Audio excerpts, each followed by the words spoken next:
కూటమి ప్రభుత్వం వచ్చిన తర్వాత అభివృద్ధి చేస్తామని చెప్పేసి టీడీపీ వాళ్ళు చెప్తూ ఉంటే అభివృద్ధి జరగలేదని చెప్పేసి వైసీపీ వాళ్ళు అంటున్నారు. అసలు గత ప్రభుత్వానికి ఈ ప్రభుత్వానికి అసలు తేడా ఏంటంటారు? తేడా అంటే వాళ్ళ స్టైల్లో వాళ్ళు పరిపాలించారు, వాళ్ళ విధానం అది. ఏదో బాగు చేద్దామన్న ఉద్దేశంతో ముందుకు వెళ్తాండ్రు. ఇది 5 సంవత్సరాలు పూర్తయిపోతే వీళ్ళ రంగు కూడా తెలుస్తుంది. ఇవన్నీ నవరత్నాలు అందితే మీకు 11 సీట్లతో ఆగరు మీరు. అది సక్సెస్ అవ్వలేదు కాబట్టి 11 దగ్గర ఆగిపోయారు. అది జగన్మోహన్ రెడ్డి గారు గుర్తు పెట్టుకుని మా నవరత్నాలు అనే మాట మానేసి అభివృద్ధికి తోడ్పడండి, మీరు అభివృద్ధిలో పాలు పంచుకోండి. అమర గారు ఏమంటారు, అదే మేమే దాన్ని గ్రౌండ్ ప్రిపేర్ చేసామని. మరి అంటే ఏది లేనప్పుడు నువ్వు ఎందుకు గ్రౌండ్ ప్రిపేర్ చేసాను? నువ్వు ఓన్ చేసుకుని చూస్తున్నావు గత ప్రభుత్వంలో. ఉచితాలు ఇవ్వడం అనేది కొంచెం తగ్గించి డెవలప్ చేస్తే బాగుంటుందని మన అభిప్రాయం అండి. ఉచితాల వల్ల కొంత లాసే కనపడుతుంది కానీ డెవలప్మెంట్ కనపడదు.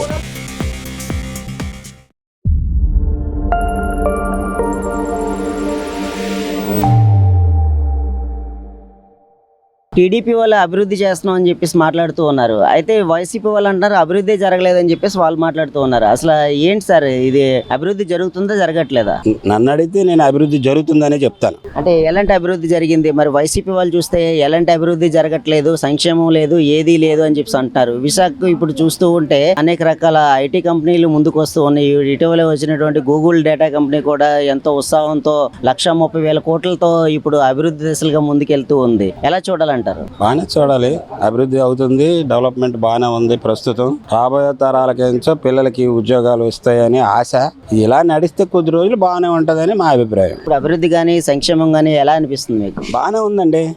పార్టీలతో పని లేదు నాకు. ప్రస్తుతం నడుస్తున్నది బాగానే ఉంది. జిఎస్టీ దానివల్ల ప్రస్తుతం చిన్న చెత్తగా వాళ్ళకి ఏం ప్రాఫిట్ ఏం కనిపించలేదు. పెద్ద పెద్ద బళ్ళు, కార్లు, టీవీలు కొనుక్కున్నోడికి తప్ప మళ్ళాటోళ్ళకి పప్పులు ఉప్పులు అవి తగ్గిపోయినాయి అన్నారు కానీ దానివల్ల ఏం పెద్దగా ప్రయోజనం కనబడలేదు. ఇప్పుడు చూసుకున్నట్టయితే గత ప్రభుత్వం అయినటువంటి వైఎస్ఆర్సీపీకి ఇప్పుడున్న కూటమి ప్రభుత్వానికి తేడా ఏంటంటారు? తేడా అంటే వాళ్ళ స్టైల్లో వాళ్ళు పరిపాలించారు, వాళ్ళ విధానం అది.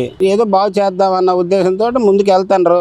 ఇది 5 సంవత్సరాలు పూర్తయిపోతే వీళ్ళ రంగు కూడా తెలుస్తుంది. అది అంటే ఇప్పుడు ప్రెసెంట్ మీరు చూస్తూ ఉన్నారు కదా, ఎలా అనిపిస్తుంది చంద్రబాబు నాయుడు గారి పాలన? అయితే ఫ్రీడమ్ ఉందండి ప్రజల్లో. నాకు నేనుగా చెప్తాను, ప్రజలంటే మీ ఇష్టం మీది, ఆయన ఇష్టం అయింది. ఫ్రీగా ఏ ప్రాబ్లం లేకుండా మనసు ఇప్పి మాట్లాడుకోవడానికి చేయడానికి ఇబ్బంది లేకుండా ఉంది. అప్పుడు కొంచెం ఇబ్బంది పడేవారు జనాలు, అది మెయిన్. మరి పథకాల విషయానికి వస్తే ఎలా అనిపిస్తుంది? అందుతున్నాయి. ఇష్టం లేని వాళ్ళకి అది ఇష్టం ఉండదు. మరి ఇంకా దాని గురించి చెప్పడానికి గురించి పెట్టినవి మాత్రం ఇప్పుడు గ్యాస్ అన్నారు, నాకు అందింది.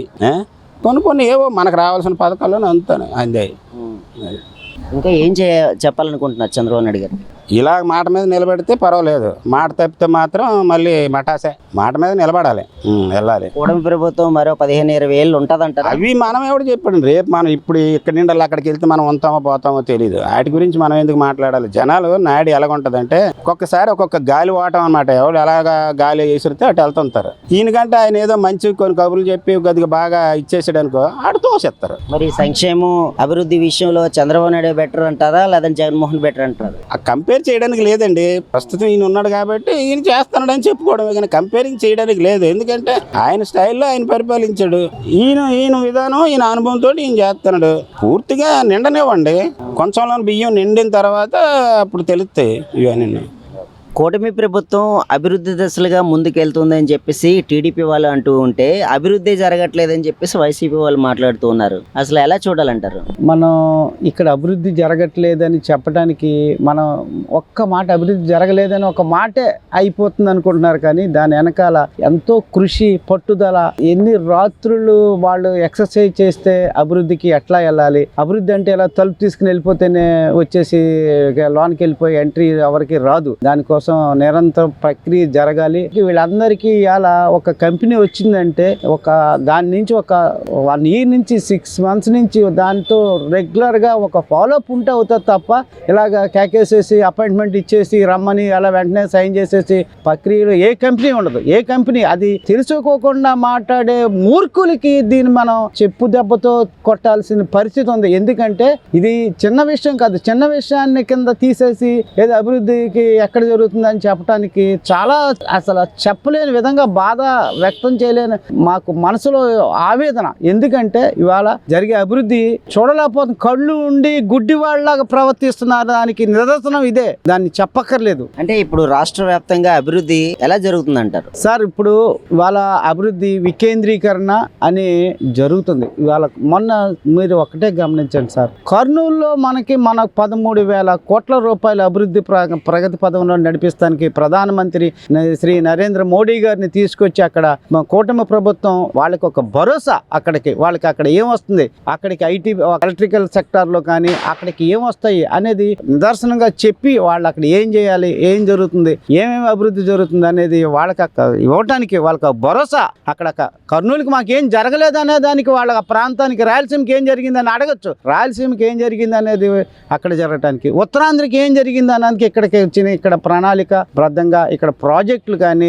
ఐటీ కంపెనీలు కానీ ఇవాళ గూగుల్ అంటే మాటలు కాదండి. ఏ రాష్ట్రానికి దక్కింది ఆంధ్రప్రదేశ్కి దక్కిందంటే మన భారతంలో దేశానికి వచ్చే గర్వకారణం, ఆంధ్రప్రదేశ్కి వచ్చే గర్వకారణం అది. ఇండియాలో ఫస్ట్ టైం గూగుల్ మన ఇంత పెద్ద డేటా సెంటర్ పెట్టడానికి కూటమి ప్రభుత్వం డబుల్ ఇంజన్ సర్కారు ప్రయత్నంతో రావటాన్ని హర్షించాలి తప్ప దాన్ని విమర్శించడానికి ఏదో వస్తుంది, గొడవన వస్తుంది, దానికి తాళం వేసి ఒక వాచ్మెన్ ఉంటాడు, ఇలాంటి అసబద్ధ పేలాడడాన్ని మనం ఖండించకపోతే ఇదే నిజం అనుకుని ప్రజలు నమ్ముతారు అనుకుంటాం. చాలా దుర్మార్గమైన చర్య, దీన్ని ఖండించాలి బాగా. ఇది అభివృద్ధికి 2,30,000 కోట్ల రూపాయలు పెట్టుబడితో వస్తుంటే మీరు స్వాగతించవలసింది పోయి రేపొద్దున్న ఏ ప్రభుత్వం వచ్చినా దానికి వాళ్ళు ఇచ్చే ట్యాక్స్లు అవన్నీ ఇక్కడ ఉన్నాయి అభివృద్ధికి దోహదపడతాయనేది గ్రహించకుండా మాట్లాడడం అనేది. పైగా ఇంకో విషయం ఏంటంటే నేను వచ్చాక ఇవన్నీ క్యాన్సిల్ చేయటాను అనే మాటని దుర్మార్గంగా ఖండించాల్సింది పోయి మీరు అందరూ సమర్థిస్తే కనుక దీన్ని రేపొద్దున మన ఆంధ్రప్రదేశ్ కానీ భారతదేశంలో కానీ పెట్టుబడులు పెట్టడానికి ఎవ్వరూ రారు, అది గ్రహించాలి మీరు. ఇవాళ ప్రభుత్వాలు ఉంటాయి పోతాయి, వ్యక్తులు ఉంటారు పోతారు. భారతదేశం స్థిరస్థాయిగా మనకు అభివృద్ధిలో ముందుకు వెళ్ళాలి, ప్రపంచంలో నెంబర్ స్థాయి 1 స్థాయిలోకి వెళ్ళాలంటే మనం రాజకీయాలు అతీతంగా పనిచేయాలి. రాజకీయం వేరు, అభివృద్ధిలే వేరు. అభివృద్ధి ఏ గవర్నమెంట్ వచ్చినా అభివృద్ధి పడాలి తప్ప నేను వస్తే అది క్యాన్సిల్ చేస్తాను అనే మాట దుర్మార్గమైన చర్యగా నేను భావిస్తున్నాను. అంటే ఇప్పుడు కూటమి ప్రభుత్వం సంక్షేమం చేస్తుంది, అభివృద్ధి చేస్తుంది, సూపర్ 6 ఇస్తుంది అని చెప్పేసి మాట్లాడుతూ ఉంటే టీడీపీ వాళ్ళు ఇదేమీ జరగలేదని చెప్పేసి వైసీపీ వాళ్ళు మాట్లాడుతూ ఉన్నారు.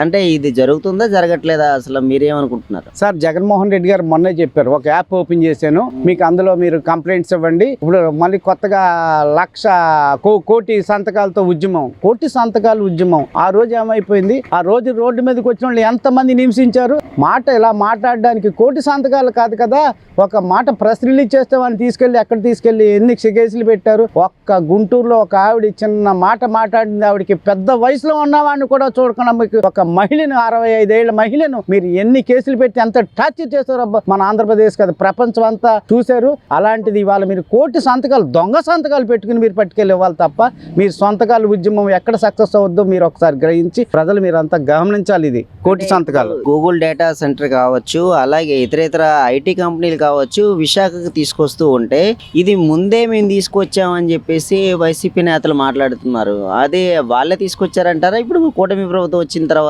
చంద్రబాబు నాయుడు గారు కానీ, లోకేష్ గారు కానీ, పవన్ కళ్యాణ్ గారు కానీ వీళ్ళు తీసుకొస్తున్నారా? సార్ ముందు మేము ప్రయత్నం చేసాం, ఈ కంపెనీలన్నీ అన్నప్పుడు చెప్పారు కదా మన ఐటీ మంత్రి గారు లాస్ట్ టైము, నాకు అక్కడ చలేస్తుంది అందుకు నేను వెళ్ళలేను, లేకపోతే వాళ్ళే ఇక్కడికి వచ్చి మన దగ్గరకు ఎంఓఈ చేసుకోవాలి, మనం అక్కడికి వెళ్ళటం ఏంటి, మనం ఏంటో మన గురించి తెలిసి మన దగ్గరికి రావాలి, ఇవన్నీ ప్రగల్భాలు పలికే మాటలు తప్ప అప్పుడే కనుక వస్తే వాళ్ళే చెప్పాలి. ఆ వేళ గూగుల్ వస్తుంది, అదాని వస్తాడు, ఎన్ని వచ్చిన వాళ్ళు అదానికి ఇచ్చేస్తున్నాం అదాని డేటా సెంటర్ అన్నారు. ఏది ఎక్కడ పెట్టించారు, ఏం పెట్టగలిగారు, మీరు ఏది పెట్టగలిగారు? మీరు ఇవాళ టీసీఎస్ వస్తుందంటే ఇవాళ వస్తుంది, కాంటినెంటల్ వస్తుందంటే వస్తుంది. అన్ని ఊరికనే భూమి స్వామీజీలకి రూపాయికి 2 రూపాయలకి మీరు ఇచ్చేసి కంపెనీలకి ఇస్తుంటే మీకు బాధ వచ్చిందా? రూపాయికి 2 రూపాయలకి ఇచ్చేసారని అసూయతో మాట్లాడతారా? మీరు ఇవాళ ఇక్కడికి వస్తే ఇవ్వద్దు అంటలేదు, మీరు ఇచ్చిన దాన్ని దేనికి ఇచ్చారు, దేనికి ఉపయోగం, దానివల్ల ఇవ్వండి. ఎవరికి ఇవ్వద్దని ఎవరు లేరు. మీరు ఇచ్చి ఎదటోడిని ఎందుకు ఇచ్చావని విమర్శ చేయడం చాలా తప్పు. అది అంటే నవరత్నాలు బాగున్నాయి అంటారా, సూపర్ 6 బాగుంది అంటారా? రెండిట్లో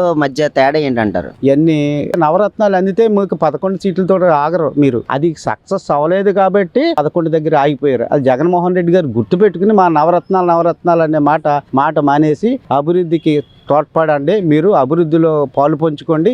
ఈ కోర్టు కేసులు వేయటం అనేది చాలా దుర్మార్గమైన పని. ఎక్కడికక్కడికి ఏదైనా వస్తుందంటే ముందు కోర్టుకి అసలు ఎలా వెళ్ళబుద్ధి అవుతుందో, అసలు కోర్టే కొన్ని ముందే వెంటనే ఇవాళ వీళ్ళకి డిఎస్సికి ఇన్ని కేసులు వేస్తే 31 కేసులు వేస్తే దాన్ని వెంటనే అన్ని క్లియర్ చేసి తేవటం అంటే మాటలు కదండి. ఒక కేసు వేస్తే ట్రయల్కి రావాలి, వెళ్ళాలి, ఇవన్నీ రావడానికి ఎంత టైం పడుతుందో టైం వృధా. కాలేపని 5 ఏళ్ళలో మనం ఏం చేస్తాం అంటే ఏ అభివృద్ధి జరగకుండా కోర్టుకి వెళ్ళిపోతే అభివృద్ధి జరగలేదు, ఏ పని జరగలేదు నింద వేసేయచ్చు. అది గవర్నమెంట్ మీద, కూటమి ప్రభుత్వం మీద రెడీగా ఉన్నాం. అది నేనే వచ్చేస్తాను, నేనే తెచ్చేస్తాను. నువ్వు వచ్చేది లేదు, తెచ్చేది లేదు అనేది అందరు గ్రహిస్తున్నారు. మీరు ఆ మాటలు మానేయండి. మీరు అభివృద్ధిలో పాలు పంచుకోవాలనుకుంటే మీరు మంచి సలహాలు ఇవ్వండి. లేకపోతే వచ్చి ఇప్పుడు ఒక్క సింపుల్ సార్, పక్క రాష్ట్రం ఒరిస్సాలో మన నవీన్ పట్నాయక్ గారు చేసిన అభివృద్ధిలో 5 ఏళ్ళు కంప్లీట్గా 25 ఏళ్ళు నిరంతరం ప్రక్రియలో పనిచేసి కొత్త ప్రభుత్వం వస్తే వెళ్ళి స్వాగతిస్తూ ఆయన ప్రమాణ స్వీకారానికి వెళ్ళారు. లేకపోతే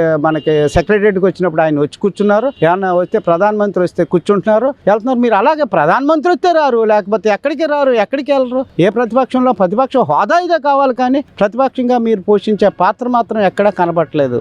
దీన్ని ప్రతిపక్ష నాయకుడిగా జగన్మోహన్ రెడ్డి గారి పనితీరు ఎలా అనిపిస్తుందండి? ఇప్పుడు ఏమనిపిస్తుంది? ఆయన వచ్చి ప్రజల్లోకి వస్తున్నారు కదా, ఎలా అనిపిస్తుంది మీకు? ప్రజల్లోకి ఎక్కడ వస్తున్నారు సార్? పార్టీ కార్యకర్తలని కోసం వస్తున్నారు, ప్రజల కోసం రావట్లేదు. వాళ్ళ పార్టీ కార్యకర్తలు చల్లాచెదురు అయిపోతారు. మరి భయంతో వాళ్ళని వాళ్ళతో నేను ఉన్నాను అనే భరోసా కల్పించడం కోసం వాళ్ళ కోసం వస్తున్నారు, కానీ ప్రజల కోసం అయితే రావట్లేదు. అది ప్రజలు కూడా గ్రహిస్తున్నారు. వాళ్ళ పార్టీ శ్రేణులు చిన్న భేదనం అయిపోతారేమో అనే భయంతో వారి కోసం వస్తున్నారు తప్ప ఇదేమి మనం దీన్ని వేరేగా చూడక పని ఏం లేదు మనకి. అభివృద్ధి దశలుగా ఇప్పుడు వెళ్తున్నప్పటికీ కూడా రాష్ట్ర వ్యాప్తంగా ఇప్పుడు చూసుకుంటే మీకు ఎలా అనిపిస్తుంది? సంక్షేమంలో కానీ, అభివృద్ధిలో కానీ, మున్సిపాలిటీలో కానీ, శానిటైజేషన్ విషయంలో కానీ, అంటే సూపర్ 6 సూపర్ హిట్ అని చెప్పేసి కూటమి ప్రభుత్వం వాళ్ళంటే ఇది అసలు సూపర్ 6 అసలు అమలు కాలేదు అని చెప్పేసి వైసీపీ వారు అంటున్నారు. అంటే అసలు ఎందువల్ల మరి అంటారు, మరి అనాలి కదా, అనకపోతే అవదు. ఇప్పుడు పార్టీ ఉందంటే మరి దానికి వాళ్ళు ఎగినెస్ చెయ్యాలి, చెయ్యకపోతే వాళ్ళకి అవదు కదండి. మరి ప్రజాస్వామ్యంలో మరి ఇలా నడుస్తుంటారు సార్. మరి ఇప్పుడు మాకు 70 ఏళ్ళు ఇప్పుడు మన పిల్లలు పెరుగుతుండే కొద్ది అవగాహన పెరుగుతుంటారు. అలా ఉండిపోడు కదా. అది వచ్చిందంటే నేనే చేశాను అనుకోవడం అది తప్పు. ఇప్పుడు అలాగే విశాఖకు 1,30,000 కోట్లతో ఈ ఐటీ హబ్ రావటం, ఈ గూగుల్ డేటా సెంటర్ రావటం ఎలా అనిపిస్తుంది? అంటే రకరకాలుగా కంపెనీలన్నీ ఇక్కడ మన విశాఖకే చేరుకుంటూ ఉన్నాయి.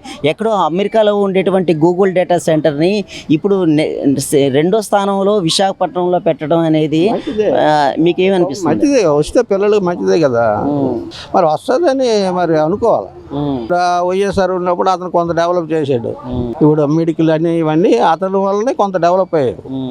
ఇప్పుడు ఈ గూగుల్ డేటా కంపెనీ రావటం వల్ల సుమారు 2 లక్షల మందికి ఉద్యోగాలు వస్తాయని చెప్పేసి టీడీపీ వాళ్ళు చెప్తూ ఉంటే అసలు ఉద్యోగాలే ఉండవు అని చెప్పేసి వైసీపీ వాళ్ళు మాట్లాడుతూ ఉన్నారు. ఉద్యోగాలు ఏం వస్తాయి, ఏమి ఇస్తారు, అసలు డేటా కంపెనీలు ఇలాంటి ఐటీ కంపెనీలే రావు అని చెప్పేసి రకరకాలుగా మాట్లాడుతూ ఉన్నారు. ఏదో ఒప్పందమైంది కదండి, సుందర పిచ్చయ్య గారు కేంద్ర ప్రభుత్వం ఇన్వాల్వ్ అయింది. దానికి అంతకంటే ఉదాహరణ నెక్స్ట్ ఎలా అంటే మనం నేను ప్రశ్న చూశాను. అమర గారు ఏమంటారు, అదే మేమే దాన్ని గ్రౌండ్ ప్రిపేర్ చేసామని. మరి అంటే ఏది లేనప్పుడు నువ్వు ఎందుకు గ్రౌండ్ ప్రిపేర్ చేసాను, నువ్వు ఓన్ చేసుకుని చూస్తున్నావు గత ప్రభుత్వంలో. ఓకే, మీరు కదిలించవచ్చు, కానీ ఇప్పుడు గ్రౌండ్ ప్రిపేర్ అవుతుంది కదా, దానికి ఎంఓ అయ్యింది కదా. సో 2 లక్షలు కాదండి, 1,00,000 అండి, లేకపోతే 50,000 ఉద్యోగాలు అండి. ఎన్నో కొన్ని ఉద్యోగాలు, ప్రత్యక్షంగా కొన్ని ఉద్యోగాలు, పరోక్షంగా కొన్ని ఉద్యోగాలు. అలాగే ఈ ప్రాంతము ఒక రకమైనటువంటి ఎలివేషన్ అవుతుంది కదా ఈ ప్రాంతం. ఆ చుట్టుపక్కల ఉన్నటువంటి భూముల రేట్లు కానివ్వండి, చిన్న సన్నకారు రైతుల యొక్క భూములు పెరిగితే వాడు అక్కడ సన్నకారు రైతులు అమ్ముకుంటే డబ్బులు వస్తే ఆ డబ్బులు తన పిల్లల చదువులు, డాక్టర్ చదవచ్చు, ఇంజనీరింగ్ ఐఐటి చదవచ్చు, లేదా పిల్లలకు పెళ్ళిళ్ళు చేయొచ్చు. ఒక పొటెన్షియాలిటీ కలుగుతుంది కదా. అభివృద్ధి అంటే అదేనండి, కేవలం కంపెనీ ద్వారా అభివృద్ధి కాదు, కంపెనీ వస్తేనే అభివృద్ధి కాదు. కంపెనీ రావడంతో ఆ చుట్టుప్రక్కల ఉన్నటువంటి స్కిల్డ్ పీపుల్, అన్స్కిల్డ్ పీపుల్, లేదా ఎంటర్ప్రెన్యూర్స్, ఇలా రకరకాల ఉంటాయి. వాటన్నింటిలో కూడా వస్తారు. అది కొంత అవగాహన లోపము లేదా కావాలని విమర్శిస్తున్నారో అది వాళ్ళ విజ్ఞతకి వదిలేయాలి మనం. అంటే ఏపీ రాష్ట్ర వ్యాప్తంగా ఇప్పుడు డెవలప్మెంట్ విషయంలో చూసుకుంటే మీకు ఏమనిపిస్తుంది? అంటే ఇప్పటికే గూగుల్ డేటా కావచ్చు, టీసీఎస్ కావచ్చు, ఇతర సంక్షేమ పథకాలు కావచ్చు, ఇప్పుడు సూపర్ 6 కావచ్చు, రైతు భరోసా కావచ్చు, తల్లికి వందనం కావచ్చు, అలాగే అన్ని రకాలుగా ఇప్పుడు అభివృద్ధి, ఆర్టీసీ ఉచిత బస్సు కావచ్చు. ఏమనిపిస్తుంది? అంటే ఇన్ని పథకాలు ఇంత లోటు బడ్జెట్ లో ఇవ్వటం అనేది సాధ్యమే అయ్యిందంటారా? వాళ్ళకి అవకాశం ఇచ్చాము, ప్రజలకు మేము ఇచ్చిన హామీలు నెరవేర్చాలి అనే దృక్పథంతో కేంద్రంతో పోరాడుతున్నారు. అది పాజిటివ్ గా పోరాడుతున్నారు, లేదంటే వ్యూహాత్మకంగా లేదా లాబింగ్ గా లేదా సంకీర్ణ ప్రభుత్వం అక్కడ ఉంది, దాన్ని బేస్ చేసుకుని చంద్రబాబు నాయుడు గారి అనుభవం బేస్ చేసుకుని అక్కడి నుంచి రూపాయి తెస్తున్నారు. రూపాయి అప్పు తెచ్చి ఇక్కడ ప్రజలకు అన్ని ఇస్తున్నారు కదా. అందులో తిరగలేదు. 100కి 90% ఆల్రెడీ అన్ని కంప్లీట్ చేశారు. సూపర్ 6 సూపర్ అన్ని కూడా అందులో తిరగలేదు. ఎక్కడ ఏ సంస్థలు కూడా ఏ వ్యక్తులు కూడా 100కి 100 ఎవరు కరెక్ట్ కాదండి. అలాగే 100కి 100 ఎవరు చెడ్డ వాళ్ళు కాదు. అది ప్రభుత్వాలు అవని, వ్యక్తులు అవని, సంస్థలు అవని, లేకపోతే ఇంకోటి అవని. ఓకే, ప్రభుత్వం అయితే సాటిస్ఫాక్షన్ గా ఉంది. ప్రభుత్వం పట్ల ప్రజలు సానుకూల దృక్పథంతో ఉన్నారని గ్రౌండ్ లెవెల్లో రిపోర్ట్స్ ఉన్నాయి. కూటమి ప్రభుత్వం వచ్చిన తర్వాత అభివృద్ధి చేస్తున్నామని చెప్పేసి టీడీపీ వాళ్ళు చెప్తూ ఉంటే అభివృద్ధి జరగలేదని చెప్పేసి వైసీపీ వాళ్ళు అంటున్నారు. అసలు గత ప్రభుత్వానికి ఈ ప్రభుత్వానికి అసలు తేడా ఏంటంటారు? ఇంకా అభివృద్ధి మాటకు వస్తే లాస్ట్ టైం ఏ అభివృద్ధి చేశారన్నది ఏది తెలిసేది కాదు. వీళ్ళు ఏం చేసినప్పటికీ బయట పెడుతుంటారు. ప్రతిదీని మేము ఇది చేస్తున్నాం అది చేస్తున్నాం ఓపెన్ గా అప్గ్రేడ్ చేస్తున్నారు వాళ్ళు. ఈ మధ్యలో లేడీస్ గురించి ఏదో పెట్టారు. కొన్ని కామెంట్స్ వస్తున్నాయి, బస్సు ఫ్రీ వస్తున్నాయి, ఫ్రీ ఉన్నాయి కదా. అది కొన్ని కామెంట్స్ మంచిగా కొన్ని ఉన్నాయి, కొన్ని చెడ్డకి కూడా ఉన్నాయి. ఏంటంటే లేడీస్ లో కూడా ప్రతి ఒక్కరు చాలా మంది ఎంప్లాయీస్ ఉన్నారు. వాళ్ళ ఎంప్లాయీస్ వాళ్ళు ఇక్కడ చాలా మంది ఇక్కడ బస్సు ఎక్కిపోవడం, నెక్స్ట్ డే దిగిపోవడం, ఇంకో బస్సు ఎక్కిపోవడం, ఇలాగా బస్సులో ఫ్రీగా కొన్ని తిరుగుతున్నారు. అదేదో సీనియర్ సిటిజన్స్ పెట్టుంటే చాలా మంది హ్యాపీగా ఫీల్ అయ్యేవారు. అదొకటి కొంచెం మంచో చెడ్డ తెలియదు, కొంచెం చిన్న డ్రాబ్యాక్ గా కొంతమంది అనుకుంటున్నారు. ఇప్పుడు అభివృద్ధి దశలుగా ఇప్పుడు ఎంతో రాష్ట్ర వ్యాప్తంగా అభివృద్ధి జరుగుతూ ఉంది.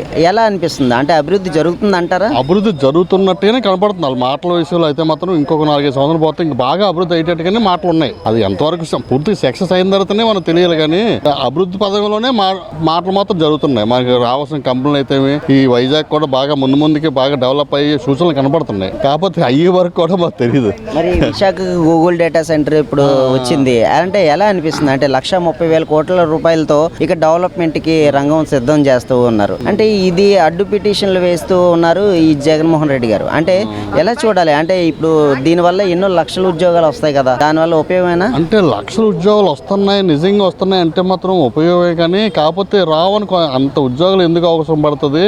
కొంత లిమిటెడ్ పర్సన్స్ తోనే అది రన్ చేయవచ్చు. కాకపోతే దాని సరౌండింగ్స్ కొన్ని కంపెనీలు, దానికి అవసరమైన కంపెనీలు అన్నీ వస్తుంటాయి, దానివల్ల బాగుంటుంది అంటున్నారు. మరి అది ఒక విధంగా డెవలప్మెంట్కి మన వైజాగ్కి డెవలప్మెంట్కి మంచి సూచనే కనపడుతుంది. అది వస్తే మాత్రం వచ్చే తర్వాత వేచి చూద్దాం వచ్చే వరకు. మరి టీడీపీ వాళ్ళు ఏంటంటే సూపర్ 6 సూపర్ హిట్ అంటున్నారు. చేసేటప్పుడు నవరత్నాలు మాదే బెటర్ అని చెప్పేసి వైసీపీ వాళ్ళు అంటున్నారు. రెండింటికి మధ్య తేడా ఏంటంటారు? ఏది బాగుంది అంటారు? సార్ దేనికి అదే బాగుంది సార్. ఆ నవరత్నాలు బాగున్నాయి, సూపర్ 6 వీళ్ళదే బాగున్నట్టు లెక్క. మరి కాకపోతే వీళ్ళు కూడా వాడిచ్చిన జగన్మోహన్ రెడ్డి గారు ఇచ్చినట్టే ఆటో వాళ్ళకి 15,000 ఇవ్వడం, వీళ్ళు కూడా ఇది చేస్తున్నారు. ఈయన మానలేదు కదా. ఆయన 10,000 ఇచ్చారు ఆటో వాళ్ళకి, ఈయన 15,000 ఇస్తున్నారు. అవును. ఇప్పుడు తల్లికి వందనం అనేది ఒకరికి, అమ్మఒడి అయితే ఒకరికి ఇచ్చారు, తల్లికి వందనం ఇంట్లో ఎంతమందికి ఉంటే అంతమందికి ఇస్తానంటున్నారు. ఇస్తుండట మరి మాకు తెలీదు, ఇస్తుండట. దానివల్ల ఉచితాలు ఇవ్వడం అనేది కొంచెం తగ్గించి డెవలప్ చేస్తే బాగుంటుందని మన అభిప్రాయం అండి. ఉచితాల వల్ల కొంత లాసే కనపడుతుంది కానీ డెవలప్మెంట్ కనపడదు. ఇప్పుడు అభివృద్ధి ఎలాగుంది సార్? అంటే రోడ్లు డెవలప్మెంట్ ఎలా కనిపిస్తుంది మీకు? మీరు చూస్తూ ఉన్నారు కదా, గతంకి ఇప్పటికి తేడా ఏంటంటే? ప్రస్తుతానికి మాత్రం రోడ్లు బాగానే వేస్తున్నారండి, బాగానే కనపడుతుంది. అభివృద్ధి పదంలో ఉన్నాయండి, కాదని అనలేదు. కాకపోతే అప్పట్లో ఉన్న అభివృద్ధి ఎక్కడ జరుగుతుంది అనేది కనపడేది కాదు. ఇప్పుడు చెప్తుండ్రు ప్రతిదీని, పలాందరూ చేస్తున్నాం, పలానా డెవలప్ చేస్తున్నాం, అది ఇంకా ఫ్యూచర్ లో చేయబోతున్నాం అన్ని ప్రజలకు తెలియజేస్తుండ్రు. దానివల్ల ఓహో ఎలా జరుగుతుంది అని అందరికీ తెలుస్తుంది. అది సరే, అభివృద్ధి చేస్తున్నాం అని చెప్పేసి టీడీపీ వాళ్ళు అంటే, ఇప్పుడు అభివృద్ధి లేదు అని చెప్పేసి వైసీపీ వాళ్ళు అంటున్నారు. మీకేమనిపిస్తుంది? ప్రతిపక్షంలో అలాగే అంటారు సార్. ఎందుకంటే అభివృద్ధి చేస్తారు, మనకి అలా మనం చూస్తున్నాం కదా. మా తండ్రి కొడుకులు తర్వాత పవన్ కళ్యాణ్ గారు వాళ్ళంతా మనకి సపోర్ట్ ఉంది కదా ఇక్కడ కేంద్ర ప్రభుత్వం ద్వారా. అందువల్ల ఆయన చేస్తున్నారు, బాగానే ఉంది. మరి వచ్చి ఫస్ట్ అన్నాను కదా, ప్రతిపక్షం ఏదో ఒకటి అనాలి వాళ్ళు. అది లేనిది కూడా కల్పించే విధానం వాళ్ళు చేస్తారు. చంద్రబాబు గారు కుమారుడు లోకేష్ ఆయన వచ్చి మరి వేరు కంపెనీలు అవన్నీ తీసుకొస్తున్నాడు కదా. మళ్ళీ ఇప్పుడు ఎక్కడికో వెళ్ళాడు, ఏదో దేశం వెళ్ళాడు. అందువలన వాళ్ళకి అనుభవం అండి, అనుభవం మీద అభివృద్ధి చేస్తున్నారు. ఈయనకి అనుభవం శూన్యం. అయితే ఒక వర్గం ప్రజలందరూ అనుకోకూడదు కానీ వాళ్ళందరి చేతులు పెట్టాడు, ఆయన అలాగా డమ్మి అయిపోయాడు. వాళ్ళందరూ దోచుకున్నట్టు విధానం చేశారు, చెడ్డ అయిపోయారు. లేకపోతే 11 సీట్లు పడిపోయింది కదా. ప్రజలు గమనిస్తున్నారు కదా సార్, ప్రజలు తెలివి తక్కువ కాదు కదా.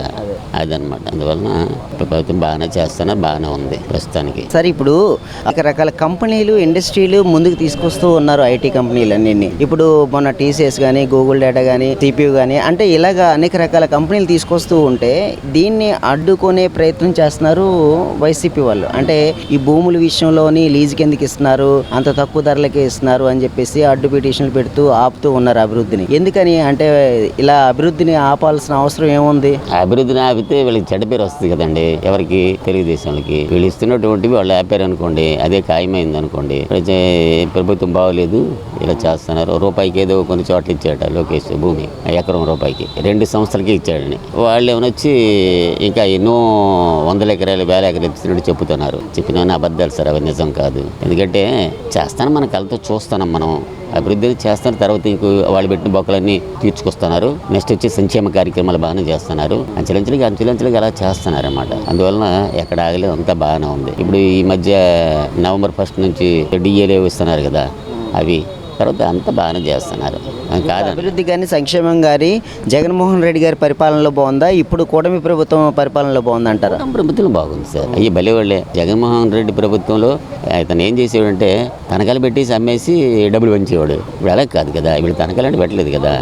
అప్పులు సహజం లేనిది, అప్పులు తేడం నేను ప్రతి స్టేట్లో ఉన్నది. కేంద్ర ప్రభుత్వం కూడా అప్పు తెస్తూ ఉంటుంది. అందువలన అది అలా నడుస్తూనే ఉంటుంది. మరి ఆ అప్పులను తీర్చుకొస్తూ వడ్డీలు కొడుతూ సంక్షేమ కార్యక్రమాలు చేస్తాడు కదా ఆయన. అందువలన అప్పుడంత 2500 ఎత్తే క్లోజ్ చేసాడు ఆయన. కనీసం ఇప్పుడు 4000 ఇస్తాడు కదా ఆయన. టెన్షన్గా టైం తప్పకుండా తప్పకుండా అలాగా ఇస్తున్నాడు అనమాట ఆయన. మనం చూస్తున్నాం కదా. అందువలన ఈ ప్రభుత్వం బాగానే ఉంది పరిపాలన. ఇప్పుడు మీరు చూస్తున్నారు అంటే ఈ రోడ్లు కానీ, డ్రైనేజ్ సిస్టమ్ కానీ, ఇలా రకరకాలుగా చాలా సమస్యలని ఇప్పుడు పరిష్కరించారు మరి కూటమి ప్రభుత్వం. చేశారు. రోడ్లు వేస్తున్నారు కదా. ఎక్కడ చూద్దామంటే అమ్మో గోతులప్పుడు అసలు రోడ్డు గురించి పట్టించుకోలేదు. అసలు ప్రతి వ్యవస్థ కూడా డమ్మియే అప్పట్లో. ఇప్పుడు అన్ని వ్యవస్థలు బాగానే ఉన్నాయి. మరి రోడ్లు మన సిటీలో కాకుండా రూరల్ సైడ్ కూడా రోడ్లు వేస్తున్నారు, బాగానే ఉన్నాయి. అక్కడ ఎక్కడంటే గజపతి దాటాకైతే మానాపురం దాటి బ్రిడ్జి తయారవుతుంది. ఇప్పుడు ఎంతకాలం చూడిపోయింది. అలా చిన్న మొక్క వేసారు రైలు వాళ్ళు, అక్కడ నుంచి వదిలేశారు. అలాంటివి చాలా చేసుకొస్తారు కదా. సిటీ పరిధిలో కాకుండా రూరల్ సైడ్ కూడా బాగానే చేస్తున్నారు. అంతా మెచ్చుకుంటున్నారు. పర్లేదు, బాగానే ఉంది ప్రభుత్వ పరిపాలన. అయితే ఇప్పుడు ఇంకా చంద్రబాబు నాయుడు గారికి ఏం చెప్పాలనుకుంటున్నారు? అంటే అభివృద్ధి దశలుగా ఎలా వెళ్తే బాగుంటుంది అనుకుంటున్నారు మీరు?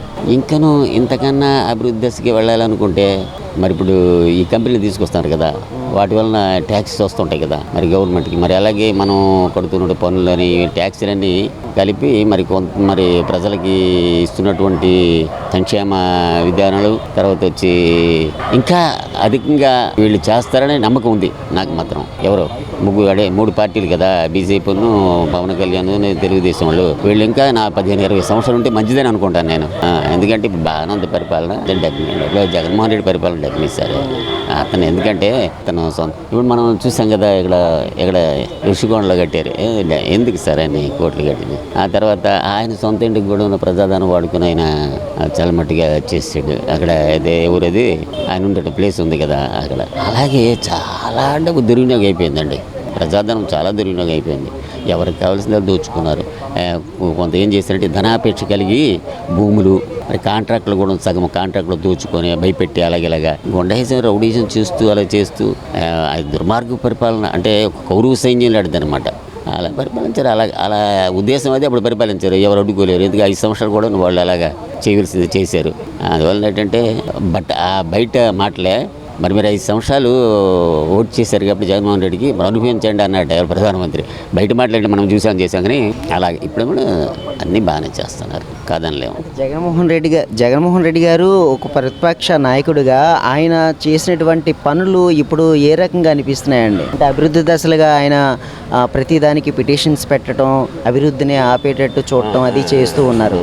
అది మీరు కూడా చూసే ఉంటారు. అంటే ఎన్నో ఐటీ కంపెనీలు కానీ ఇతర రాష్ట్రాల నుంచి వచ్చే కంపెనీలు ఇక్కడ పెట్టుబడులు కానీ అంటే ఇలా చూసుకుంటూ పోతే అనేక రకాలుగా ఎప్పటికప్పుడు అడ్డుకునే ప్రయత్నమే చేస్తూ ఉన్నారు. అడ్డుకునే ప్రయత్నం చేస్తానంటే ఎలాగోలాగా ప్రభుత్వానికి పడగొడతామని ఉద్దేశం అనమాట. చెడ్డ చేద్దామని ఉద్దేశం. ప్రభుత్వాన్ని ప్రజలు అసహించుకునే విధంగా చేద్దామని ఉద్దేశం మీదే లేనివి కూడా కల్పించి అబద్ధం చెప్పి అలాగేలాగా ఈ సెల్ల ద్వారా కానీ ఇతరత్ర ఈ టీవీల ద్వారా కానీ చూపిస్తాడు ఆయన. అందువల్ల చేస్తున్నారు. మనకి అలా చూస్తున్నాం కదండి చాలా మట్టుగా.